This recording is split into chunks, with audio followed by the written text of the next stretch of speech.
asalaamaaleykum mbokk internet yi Senfootball TV nuyu naa leen bu baax jeex leen am mbégte loolu dalalaat leen fii su Senfootball TV ñu war a waxtaanee actualité tey nag damay def mercato des Lions mercato des Lions nag boo leen ko déggee instant il faut tourner la page coupe du monde c'est difficile mais il faut continuer le travail le travail nag mooy suñu joueurs yi ñoo ngi leen di laaj un peu partout ñenn joueurs yi changé nañ club si coupe du monde bi ñenn ñi xamuñu ko donc dinañ leen joueur bu nekk actualité comme ça ngeen xamee ko noonu donc voilà bu ñu demee si gardien bi rien va bouger entre Edouard Mendy qui est très bien du côté de l'équipe de Al Ahly, Mory Diaw qui a fait une très belle saison avec le Havre, l'autre là, son gardien Yvan Diouf qui a terminé la saison avec Nice. Donc ces trois gardiens, je vois mal nous bouger.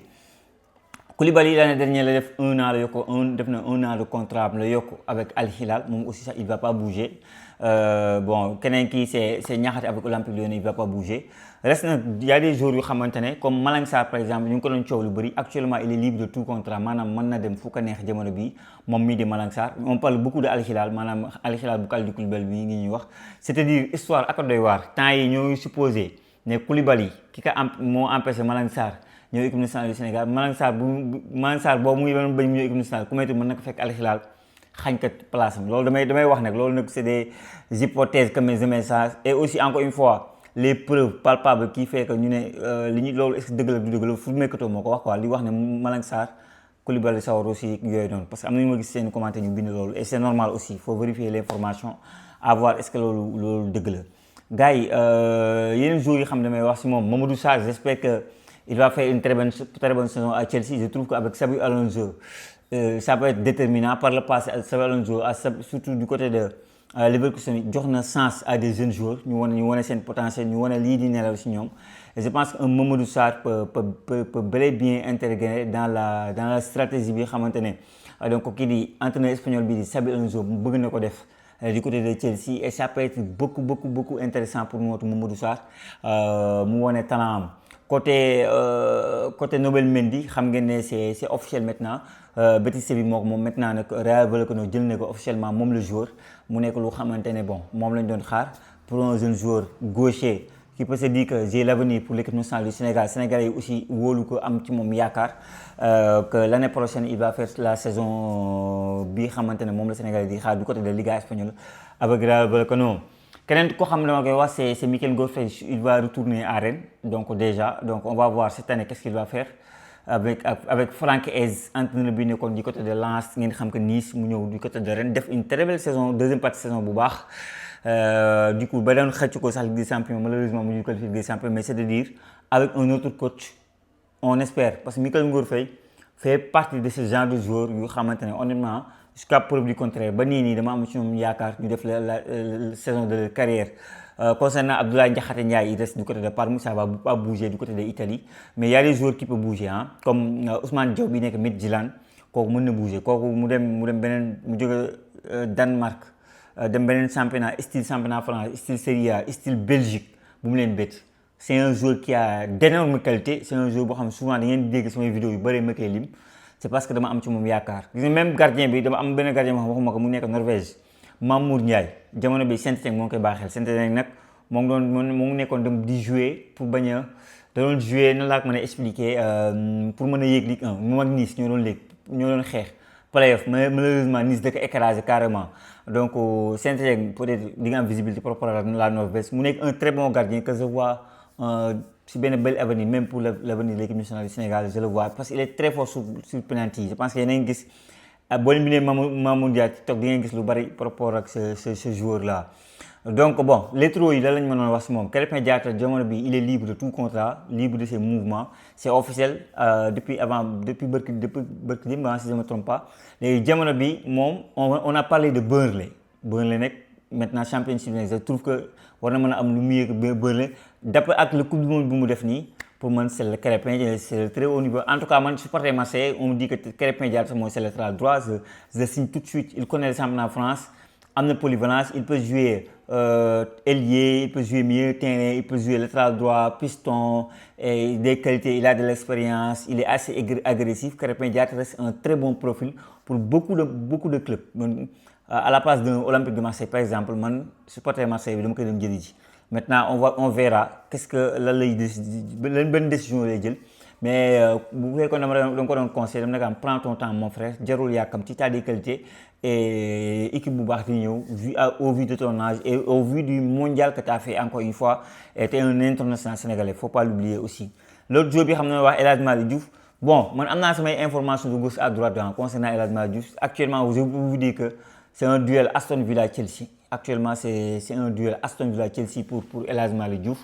À un moment donné, Chelsea demoon na ba am le joueur presque parce que là xam ngeen ne dem na du côté de Real Madrid et que Chelsea foog mu renforcer ce poste là et que El Hadj Malick Diouf peut être ce joueur là. delluwaat West Ham n'est pas la solution. Championship, deuxième division. Je trouve qu'il a des qualités qui surpassent lu mën a surpasser Championship. Il peut franchement jouer si équipe bi may gis nii. Aston Villa, il joue la Ligue des Champions. C'est les champions en titre de Ligue Europa League. Donc di nga jouer ce super coupe ak kii di Paris Saint-Germain. Donc tout ça fait que bon, prends ton temps toi aussi. Je sais aussi tamit il y a des équipes saoudiennes qui sont fortement intéressées si profil El Hadj Malick Diouf. Loolu aussi tamit gars yi foog ngeen xam ko ñu bëree bëri El Hadj Malick Diouf nekk na benn profil bu xamante ne neex na leen lool. Donc El Hadj Malick Diouf aussi intéresse beaucoup de monde et loolu je pense que bettul benn Sénégalais de par li xamante ne wane na leen que en sélection la belle saison qu'il a fait même si West Ham dafa wàcc en deuxième division El Hadj Malick Diouf reste un bon produit ku ko jënd mën nga si am bu baax a baax. Concernant beneen joueur bi mu mën a wax Jacob je pense que aw ma benn information Moussa Ndiaye def na une très belle saison yéegal na Schalke 04 en Bundesliga 1. léegi Schalke nekk équipe bu mag équipe bu am histoire équipe voilà fu ay réew jaar keneen donc Huntelaar jaar fa keneen ak keneen jaar fa c'est voilà Ozil ak keneen ak keneen bref moom jamono bi def na retour de prêt du côté de retour de prêt lay def maanaam day delluwaat Anderlecht travail mais l'année dernière il n'avait pas la confiance de l'entraîneur pour man entraîneur bi ak lu mu ko mën a jaay na demaat Schalke il s'est épanoui. Il a eu du temps de jeu, il a fait tout son petit, mais il a fait une très belle saison encore une fois. Donc moi je me dis que bon, me retourner du côté de Bundesliga avec Schalke 04, c'est intéressant avec des Dzeko et tout, et que le club aussi bëgg na ko bu baax a baax loolu c'est intéressant, c'est important dans le football. Donc loolu lañ mën a wax si les trop yi bu ñu dugg si milieu terrain ñan lañ fi laaj Dion Lopy du côté de Aston Villa on a parlé de 17 millions d'euros jamono bi on a beaucoup parlé de Dion Lopy bi xamante ni il intéresse fortement Aston Villa waxoon naa ne si benn vidéo mën na leen daaw Betis Séville doon na ko laaj joxe offre malheureusement waa Almeria dañ ko mën ko jaay mais cette année comme ni ma ko waxee ce qui est valable pour El Hadj Malick Diouf est valable pour Dion Lopy. Aston Villa joue la Ligue des Champions. Aston Villa est dans un top championnat qui est la Premier League. Tu auras ton visibilité. Si tu fais de belles performances en équipe nationale du Sénégal, tu vas t'y retourner sans problème. Donc, Dion Lopy dem foofu pour man lu baax la. Concernant le Gana Gueye dañ ko prolongé waat 1 an du côté de Everton loolu mooy dernière information donc def saison bu baax a baax moom Gana Gueye coupe du monde bi donte ñu ko dooree métti na mais bon on peut rien lui reprocher à part la gestion des cadres par rapport ak la relation par rapport ak Pape Thiaw peut-être ñun gestion yooyu peut-être la ñuy xaw a am problème mais sinon Gana Gueye en tant que professionnel franchement exemple la je pense c'est pas pour rien chaque année ñu defal ko 1 an de contrat en plus. Donc comment on fait Lamine Camara, bon, Lamine Camara c'est ma déception moi, personnellement de la Coupe du Monde. J'attendais beaucoup plus de lui parce que je l'ai assez défendu. Xam ngeen ko ci ay plateau télé yu bari. Maintenant bon, jamono bi mom club bi kay laaj on a parlé de Atlético de Madrid. On a tantôt parlé beaucoup de Liverpool surtout. On a beaucoup parlé de Liverpool. Donc ñoo ñëpp ñu ngi koy bàyyi xel. Donc xam ban solution lay def. Mais faut que mu pré mentalement parce que le coupe du monde qu'il a fait ak mer bu ko Sénégalais mer ak jooy yu ma gis mu jooy ko donc voilà pour man dafa commencé woon yëg succès beew pensé kii bon je peux me tromper quoi Lamine Camara mais le Lamine Camara de insouciant le Lamine Camara fantastique de Monaco je l'ai pas trouvé sur cette coupe du monde là mais ça reste un joueur bu xamante ne dafa am valeur marchande souvent je dis que joueur bu am valeur marchande c'est parce que tu as des qualités. tubaab yi ñu Liverpool mënul juum Chelsea juum équipe yu mag yëpp juum si Lamine Camara bu ñu nee ba di ko laajee c'est parce qu'il a des qualités yu gis dem nañ superviser que du benn du ñaar gis ne kii il a des qualités énormes et donc voilà moom loolu la ñu mën a wax si moom information concernant Pape Gueye l'information bi fi gënoon je dirais c'est plus Manchester United, hein.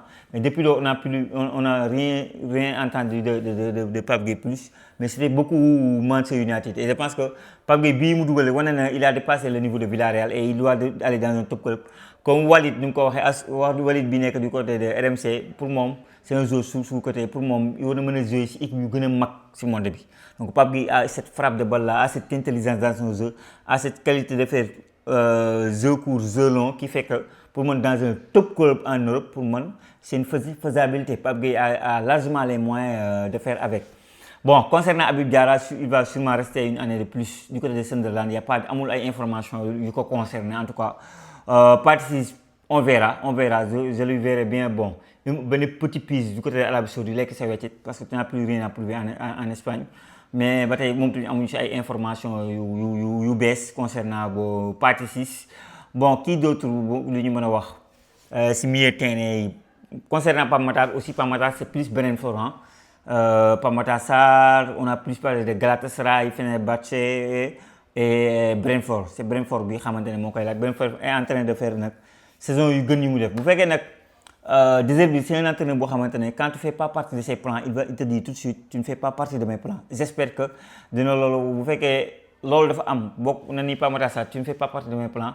À la place de Pape Sarr, franchement je change de club. C'est pas Brentford et le choix idéal qui c'est le troisième ak ñi ko wër dinañ ko wax moo gën. Man étant un supporter sénégalais kuy topp Pape Sarr, je me disais que quand tu sors l'étape Tottenham, c'est équipe bu gën a mag Tottenham mais pas équipe bu gën a moyen Tottenham.